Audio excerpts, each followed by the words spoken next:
Hey guys, welcome back to my channel. मैं हूं स्नेहा सिंह। आज की इस वीडियो में हम लोग पढ़ने वाले हैं आर्टिफिशियल हाइब्रिडाइजेशन यानी कि कृत्रिम संकरण के बारे में। तो कृत्रिम संकरण होता क्या है? हम लोगों ने पॉलन पिस्टल इंटरेक्शन यानी कि पराग स्थिरीकेसर सकर्षण या फिर पराग स्थिरीकेसर क्रिया के बारे में हम लोगों ने पढ़ा था। ठीक है, इससे पहले हम लोगों ने क्रॉस पोलिनेशन यानी कि परपरागण, सेल्फ पोलिनेशन यानी कि स्वपरागण, इन दोनों को भी कंप्लीटली पढ़ लिया है। यानी कि हम लोगों ने पोलिनेशन वाला जो टॉपिक है उसे कंप्लीट कर लिया है। देन आज की इस वीडियो में हम लोग पढ़ेंगे कि हम जब अपने इच्छा अनुसार दो पुष्पों के बीच में संकरण करवाते हैं तो उसे हम लोग क्या बोलेंगे? कृत्रिम संकरण बोलेंगे, यानी कि हम उसे आर्टिफिशियल हाइब्रिडाइजेशन बोलेंगे। ओके, तो हमें जरूरत क्या पड़ी कि हम कृत्रिम विधि द्वारा ही क्या करवाते हैं? संकरण करवाते हैं। इसकी जरूरत इसलिए पड़ी क्योंकि हमारे पास हम चाहते हैं कि जो भी ऑफस्प्रिंग बनेगी, जो भी नेक्स्ट जनरेशन आएगी फ्लावर की, उसमें सारे जो कैरेक्टर्स हैं वो उत्तम हो, यानी कि अच्छी क्वालिटी के उसमें कैरेक्टर्स हो। ठीक है, कोई भी खराब कैरेक्टर या फिर खराब लक्षण जो है उस संतति में ना जाए। तो इसीलिए हम सुपीरियर फ्लावर्स को चूज करते हैं। जो भी सुपीरियर, जो भी उत्तम जाति के जो पुष्प हैं उनके बीच में हम क्या करवाते हैं? उनमें हम पॉलिनेशन यानी कि परागण या फिर निषेचन की क्रिया करवाते हैं। ठीक है, तो पहले तो परागण यानी कि पॉलिनेशन होगा, देन उसके बाद निषेचन होगा। तो इसको हम क्या बोलेंगे? कृत्रिम संकरण या फिर हम इसको आर्टिफिशियल हाइब्रिडाइजेशन बोलेंगे। ओके, समझ में आई बात? तो इसके बारे में आज की इस वीडियो में हम लोग पढ़ने वाले हैं। ठीक है, आज का हमारा टॉपिक क्या है? कृत्रिम संकरण, जिसे इंग्लिश में कहते हैं आर्टिफिशियल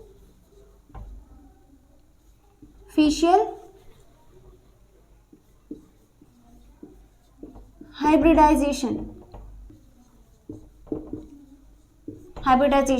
ओके, तो आज का हमारा टॉपिक क्या है? कृत्रिम संकरण या फिर आर्टिफिशियल हाइब्रिडाइजेशन। इसका मतलब क्या है? तो इसके लिए सबसे पहले तो जरूरत की चीजें क्या है?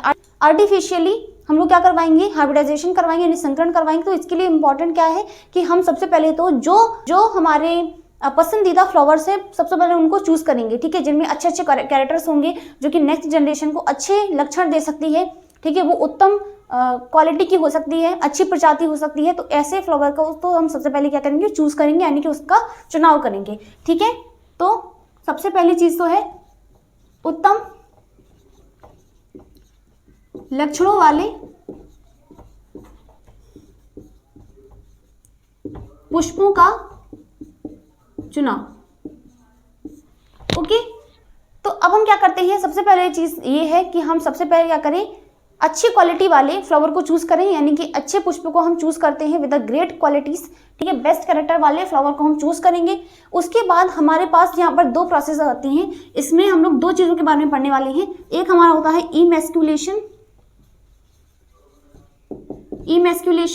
ठीक है, और इसे हम हिंदी में बोलते हैं,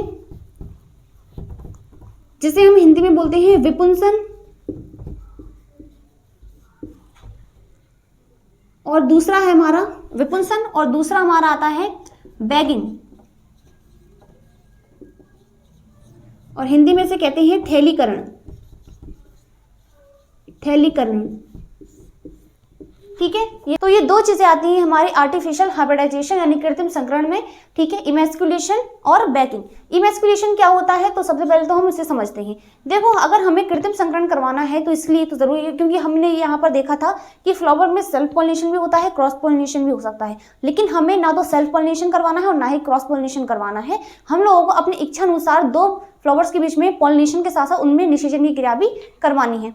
ठीक है, हमारा पॉलिनेशन तो मकसद है नहीं, हमारा मकसद क्या है कि हमें अच्छी क्वालिटी का जो भी हम पॉलिनेशन करवा रहे हैं, जिन भी फ्लावर्स में हम क्या करवाएंगे? पॉलिनेशन करवाएंगे, उनमें हाइब्रिडाइजेशन करवाएंगे, तो उसके द्वारा हमें अच्छी संतति मिलनी चाहिए अपने अनुसार। ठीक है, यानी कि हम अपनी इच्छा अनुसार ही जो भी संतति पाना चाहते हैं तो उसके लिए हम कृत्रिम संकरण करवाते हैं, है ना। तो इसके लिए हमें कुछ चीजें करनी पड़ती हैं, यानी कि यहाँ पर दो प्रोसेस आती है, इमैस्कुलेशन और बैगिंग। इमैस्कुलेशन या विपुंसन का मतलब होता है कि जब हम फ्लावर में से मेल पार्ट को काट देते हैं। क्यों काट देते हैं? अभी यहाँ पर हम लोग पढ़ेंगे इसके बारे में। और बैगिंग का मतलब होता है कि जब हम अपने फीमेल पार्ट को कवर कर देते हैं एक पेपर बैग के थ्रू, ताकि उस पर कोई भी जो पॉलन है, मतलब जो अदर पॉलन्स होते हैं, अदर फ्लावर के जो पॉलन ग्रेन होंगे, ठीक है, किसी अन्य पुष्प के जो परागकण होंगे वो आए ना, है ना। क्योंकि अगर वो आ जाएंगे तो वो क्या करवाएंगे? पॉलन ट्यूब बना करके वहां पर क्या कर लेंगे? निषेचन कर लेंगे, और हम अपनी इच्छा अनुसार जो पॉलन भेजेंगे वो तो निषेचन कर नहीं पाएगा फिर, है ना, क्योंकि पहले ही अगर उसमें क्या हो जाएगा? पॉलन ट्यूब बन जाएगी पहले। ओके, समझ में आई बात? तो सबसे पहले तो हम लोग पढ़ लेते हैं इमैस्कुलेशन को।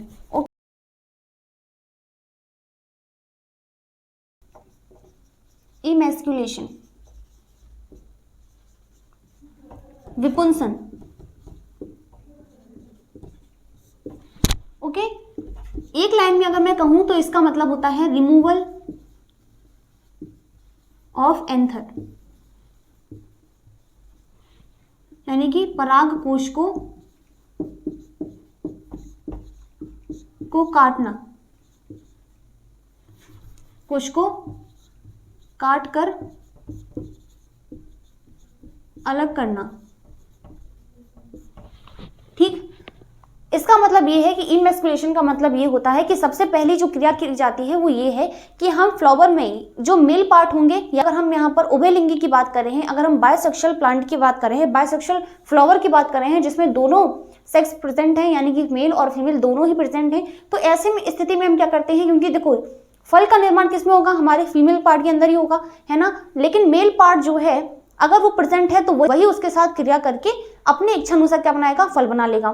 तो यहां पर हम क्या करते हैं, विपुंसन करते हैं, यानी कि इमैस्कुलेशन का प्रोसेस करते हैं। मान लीजिए कि कोई फ्लावर था,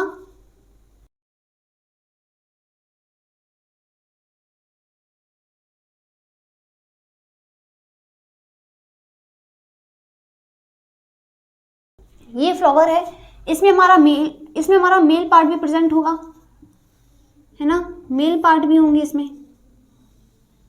तो इमैस्कुलेशन में क्या किया जाता है, जो मेल पार्ट होता है ना, पार्ट होता है, इसे रिमूव किया जाता है, इन दोनों को ही रिमूव किया जाता है। अब देखो रिमूव क्या किया जाता है, मेल पार्ट के किस भाग को हटाया जाता है, काट दिया जाता है, वो हमारा पार्ट होता है परागकोश, परागकोश। ठीक है, यानी कि एंथर को रिमूव किया जाता है, इसे काट दिया जाता है। अब यहाँ पर परागकोश को ही क्यों काटा जाता है, क्योंकि जो हमारे पॉलन ग्रेन बनेंगे ना, वो किसमें बनेंगी, परागकोश में ही बनेंगी, है ना। तो मुख्य जो अंग है वो क्या है, परागकोश ही तो है। क्या हमें इसमें जो हमारा पुतंतु है, जो फिलामेंट है, इससे कोई दिक्कत है, नहीं है दिक्कत, क्योंकि जो हमारे पॉलन ग्रेन्स होते हैं, जो हमारे परागकण हैं, ठीक है, उनका निर्माण किसमें हो रहा है, परागकोश यानी कि एंथर में हो रहा है। तो हम एंथर को हटा देते हैं, ठीक है, तो इसको हम काट करके हटा देते हैं। तो इमैस्कुलेशन में क्या होता है, इस क्रिया में पुष्प से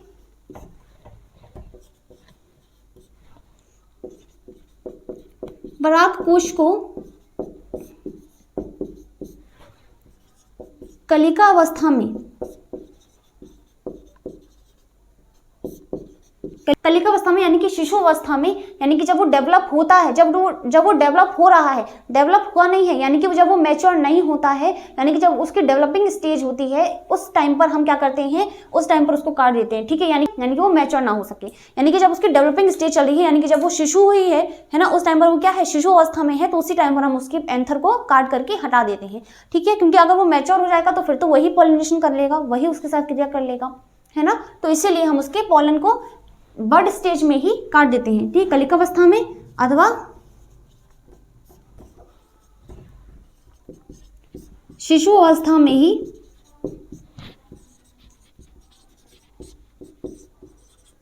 डेवलपिंग एंथर्स को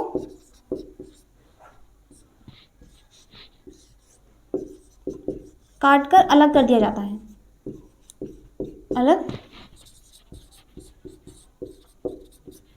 कर दिया जाता है। इतना तो इमैस्कुलेशन में इतना ही होता है कि इस क्रिया में क्या होगा कि जो भी एंथर होंगे जब वो डेवलपिंग स्टेज में होंगे, तो यानी कि जो डेवलपिंग एंथर होता है, ठीक है, शिशु अवस्था में जो हमारा परागकोश होता है, तो उसे उसी अवस्था में काट करके पुष्प से अलग कर दिया जाता है। और ये क्रिया ज्यादातर किसमें होगी, क्योंकि हमारा उभयलिंगी जो पुष्प होगा ना, उसी में होती है ना। बैगिंग की अगर हम बात करें तो बैगिंग हमारा एक लिंगी पुष्प, उभयलिंगी पुष्प दोनों में होता है। क्यों होता है, क्योंकि हम अगर एक लिंगी पुष्प की बात करें तो एक लिंगी पुष्प में तो दिक्कत नहीं है, फिर भी हम उसको क्या कर देते हैं, ढक देते हैं, थैलीकरण कर देते हैं उसका, ठीक है, क्योंकि अगर किसी अन्य पुष्प से जो है उसको दूषित ना किया जाए, ठीक है, या फिर तो इसीलिए थैलीकरण जो है हमारा एक लिंगी और उभयलिंगी दोनों पुष्पों में होता है। यहां तक समझ में आया, ठीक है। इमैस्कुलेशन का मतलब यही होता है कि परागकोश को काट करके अलग कर देना फ्लावर से, ठीक है, ताकि वो क्या ना कर सके, ताकि नली यानी पोलन ट्यूब ना बना सके, निषेचनी क्रिया वहां पर ना हो सके। समझ में आई बात, इसको नोट करो। हम लोग नेक्स्ट पढ़ते हैं बैगिंग, ठीक है।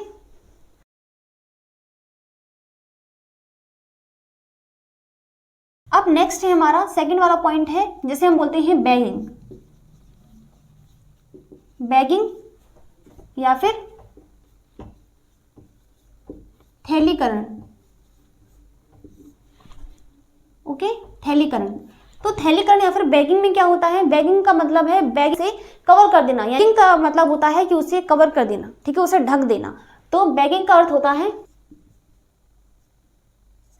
फ्लावर कवरिंग, यानी कि पुष्प को ढकना, ठीक है। तो यहाँ पर क्या किया जाता है, फ्लावर को कवर किया जाता है, उसको ढका जाता है with the help of paper bag, यानी पेपर बैग या फिर हम बोल सकते हैं किसी थैले की सहायता से, यानी कि पेपर बैग या फिर पॉलीथीन की मदद से उस फ्लावर को ढक दिया जाता है। फ्लावर के किस पार्ट को, फीमेल पार्ट को, ठीक है, ताकि उसे दूषित ना किया जाए। किस तरह से होता है, देखो ये जो हमारा फीमेल पार्ट है, क्योंकि अब फीमेल पार्ट ही बचा हुआ है, मेल पार्ट हम क्या करते हैं, सबसे पहले उसे काट कर रख देते हैं, ठीक है। ये जो हमारा फीमेल पार्ट है,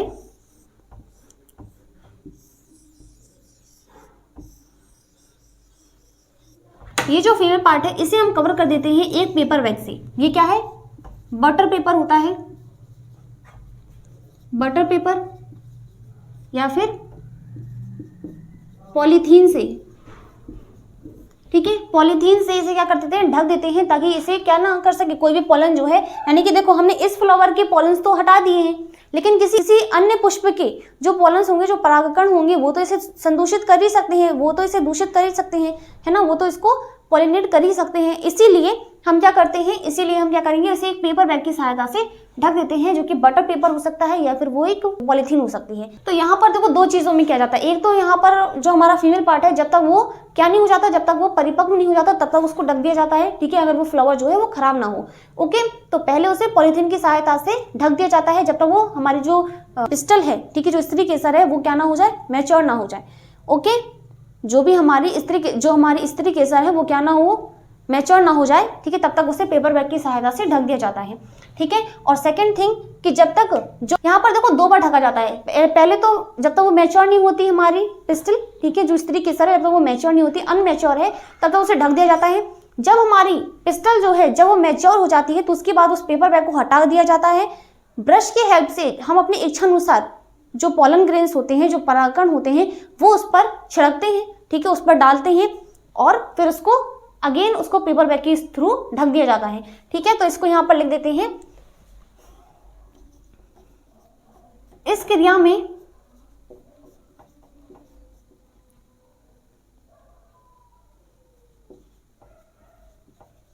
स्त्री केसर को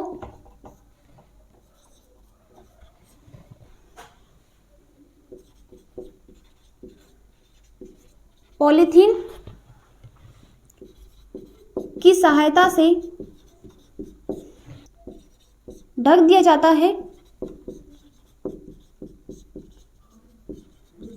जब तक वह परिपक्व नहीं हो जाती। इसके पश्चात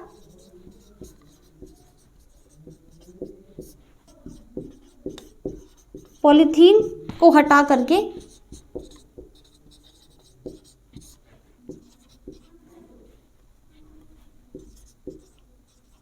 इच्छा अनुसार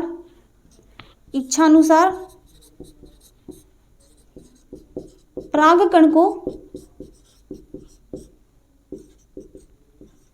ब्रश की सहायता से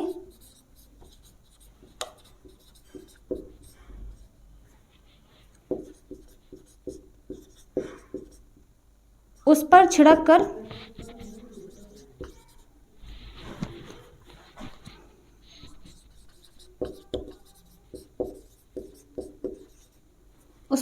कर उसका फिर थैलीकरण कर देते हैं, थैलीकरण कर दिया जाता है।